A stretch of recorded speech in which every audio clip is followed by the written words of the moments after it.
Hello everyone, my name is Rob Emerson. I'm the manager of digital transformation for the City of Barrie, and today I'm going to share how we've been applying digital transformation principles to our Cityworks improvement and expansion initiatives.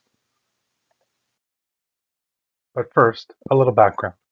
The City of Barrie is located 90 kilometers north of Toronto in Ontario, Canada.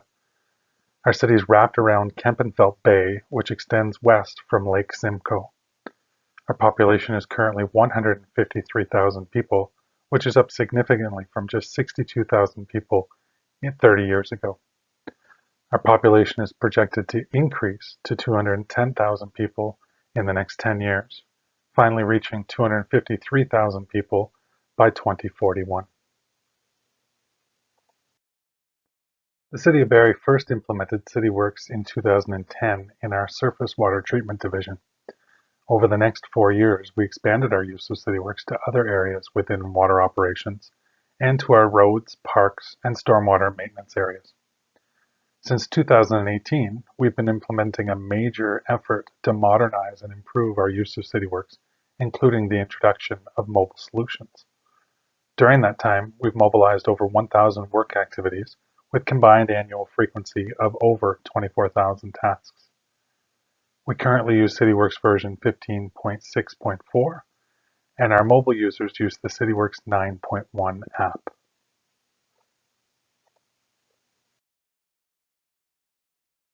We live in rapidly changing times, with technology advancing at a rate like we've never seen before. Unlike other times in our history, so many of the devices and applications we use today didn't even exist just a few short years ago. Not only are we seeing a greater volume of new technologies, but the rate at which these new technologies are being adopted is increasing exponentially.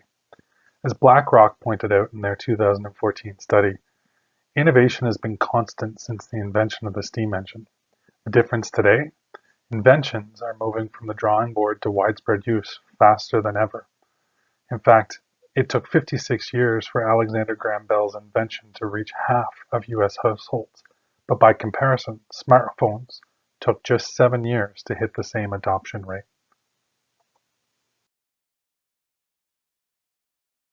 In fact, things are moving so fast that many business experts, scholars, and journalists agree that in just the past 5 years, we've moved into an entirely new era of technological advancement.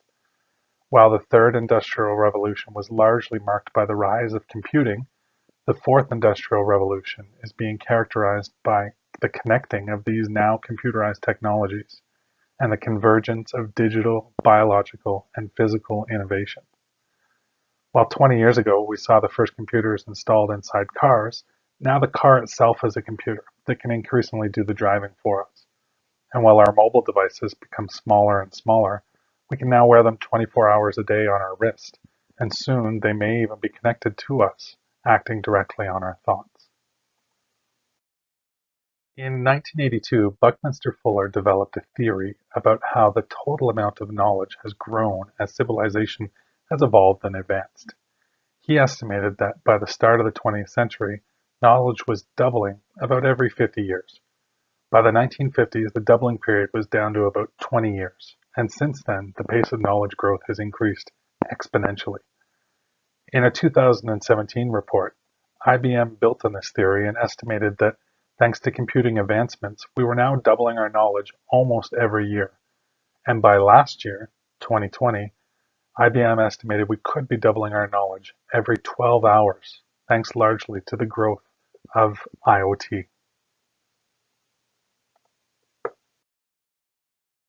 What's really important to keep in mind is that technology is not only changing what we're capable of, it's actually changing our expectations.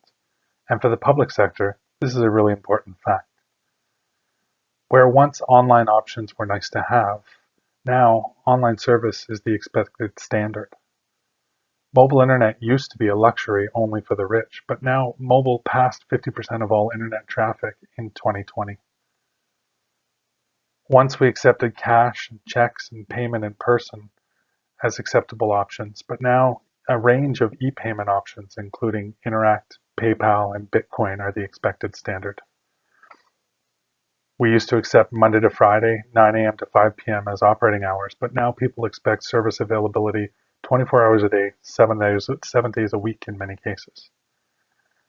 Where once we accepted in-person pickup, or if things were delivered, we were okay with it taking weeks. Now we expect next day, or in some cases, same day delivery. Where once the acceptable approach was to put information online and let them browse to find it, now people's expectations involved smart recommendations and predictive browsing to present the best options to them. These raised expectations have been a challenge for the public sector. In fact, while technology has been accelerating our expectations, the public sector's ability to meet those expectations has not been keeping pace. So why is this happening?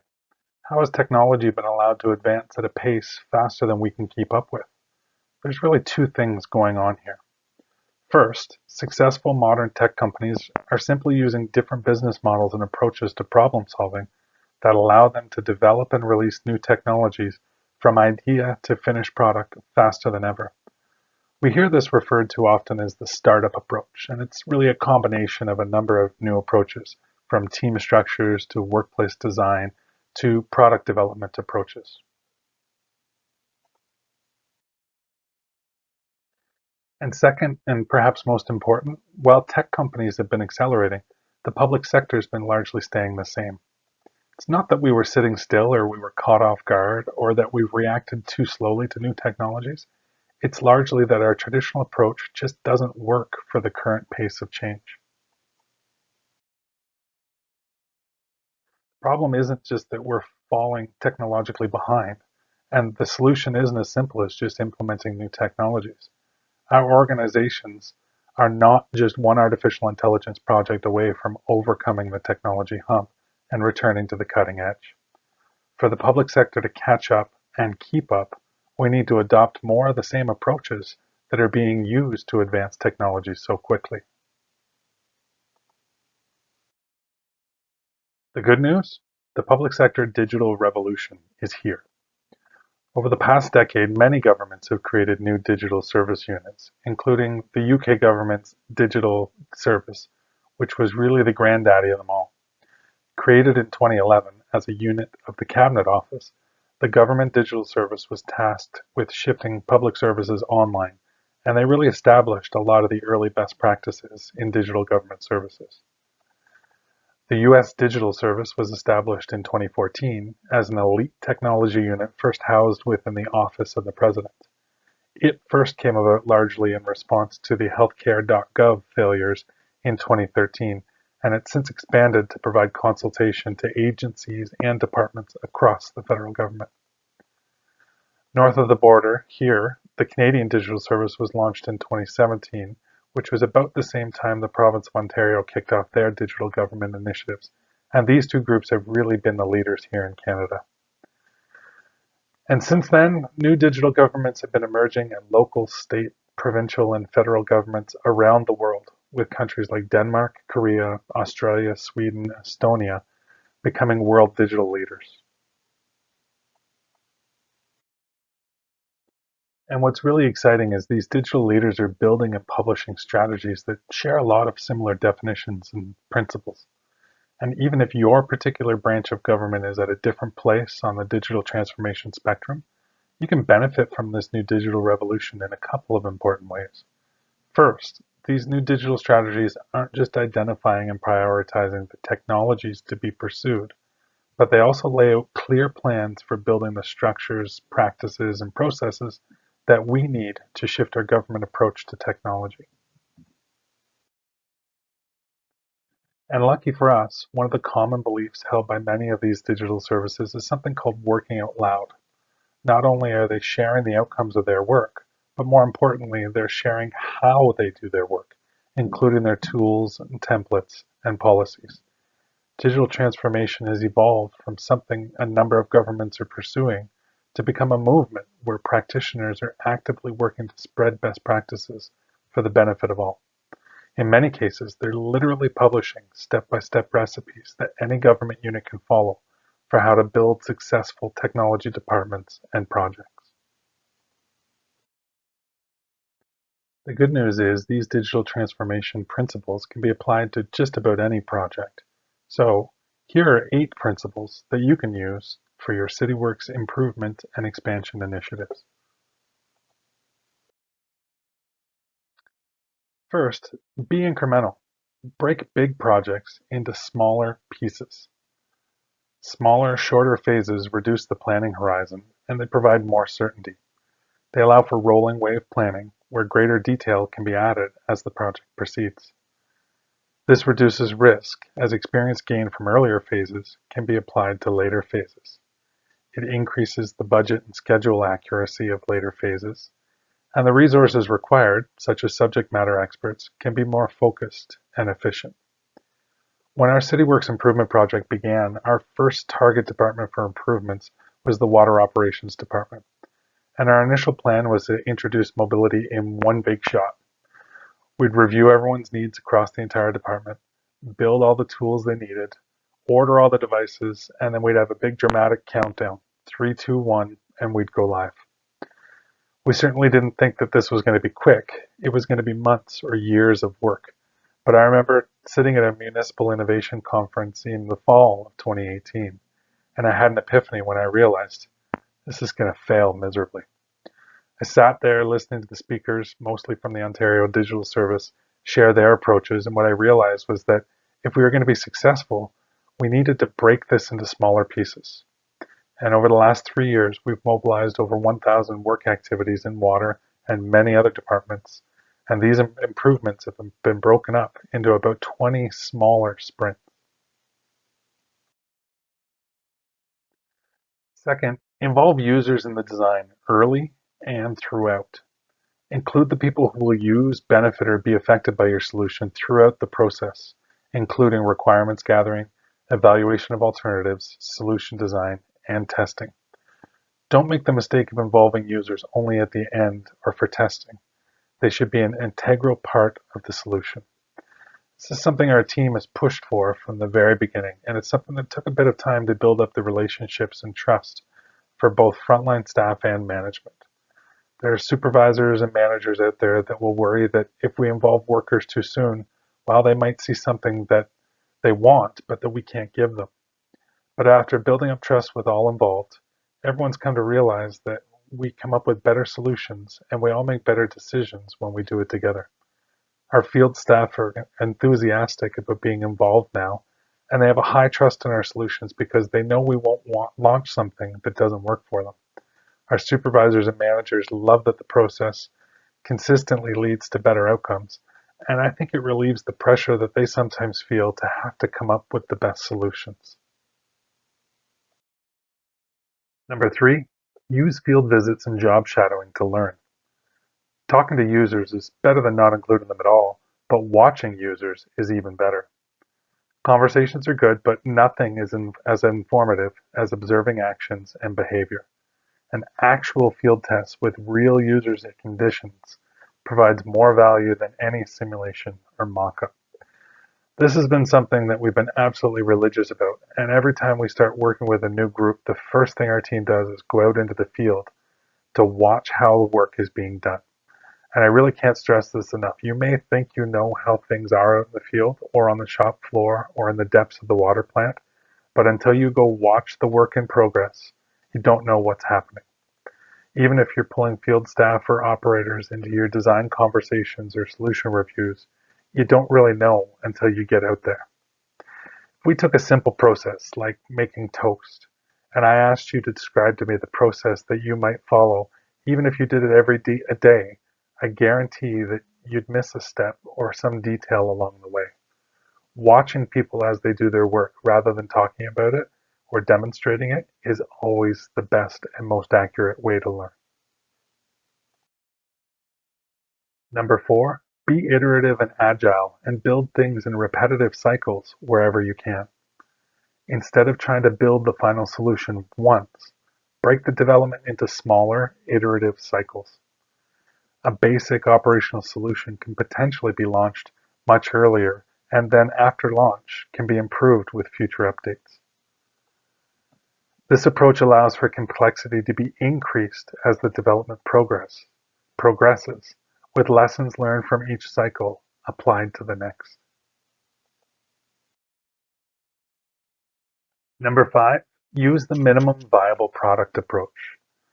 Minimum viable product is a term that means limiting the scope of work for any solution to only the base functionality that's required.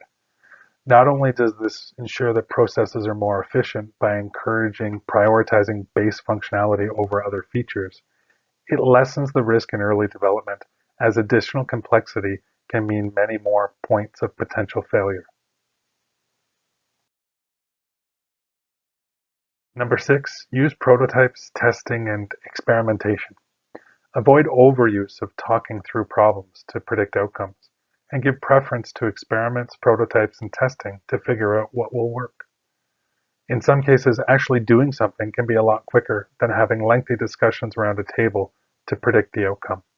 And building prototypes promotes learning by doing, and this can inspire new options that were not previously identified.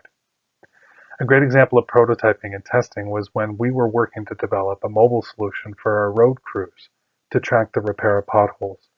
We learned about their work through field visits and job shadowing, and we involved the crews in the design of the solution.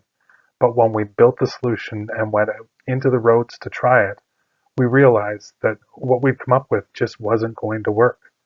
Our solution was taking crews 2 to 3 minutes to track all the information related to a pothole that was only taking them 45 seconds to fill. And that just wasn't going to work. But the good news is, through testing in the field, we were able to stop and change our direction towards a better solution before we fully implemented things. Number 7, be data-driven and use data for decisions wherever possible. Let data and evidence drive your decisions and priorities. And as a leader, be a champion for data from the top. If you don't have the data in place today, just begin. Make it a priority in every improvement you implement so that you'll have it for tomorrow. Establish a culture of analytics. Build data literacy amongst your team so that everybody's on the same page. And visualize the data you have. Don't assume it makes the most sense in just numbers. There might be some other format that more clearly communicates or identifies trends. And it's important to remember that data isn't just an outcome of the project, but it's important to accurately track data about the project as well. I'll admit, 1 year into our project, we were having great success in launching some really good solutions when we came to the startling realization that we couldn't tell people how much work we'd accomplished. Part of this was just a failure to fully track the items we'd worked on, but we also needed to define what counted as a work activity. Were we interested in the number of processes that existed before our work, or just the number afterwards? Did the processes that needed to be created count? Was there a difference between the processes we simply mobilized or others that needed further improvement? So we had to come up with a way to quantify and count our work, and that proved to be very important, not only for telling the story of the work we'd performed, but also for helping us understand the work that remained ahead. And finally, number 8, integrate smaller, simplified pieces wherever you can. Using each of the tools, processes, and applications that are best for their intended purpose and finding ways to connect them together can be far better than a single large system with trade-offs. While still complex, pushing data between systems is easier than ever these days. So always give preference to integration over duplication of data. And all things being equal, using what's familiar and available is always preferable.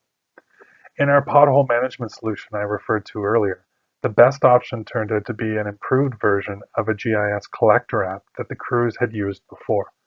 But we added in integrations both to push the required data from Cityworks to collector, but then to pull the data about the completed work back from collector into Cityworks. The solution allowed the best, most efficient interface to be used in the field while meeting all of our needs for work management and data collection and ensuring all of our data was in one place. So I hope today's presentation has helped to show that if we want to keep up with advancing technologies, we need to change our approach. But almost more importantly, you don't have to be a government digital service or a digital transformation agency to take advantage of these approaches. The best practices, like the 8 I've shared today, are out there just waiting for you to start applying them. Thanks to everyone for joining today, and good luck with all the ways in which you're working to improve your part of the world. My contact information is at the bottom of the screen, and if you'd like to get in touch and talk more, I'd look forward to the conversation.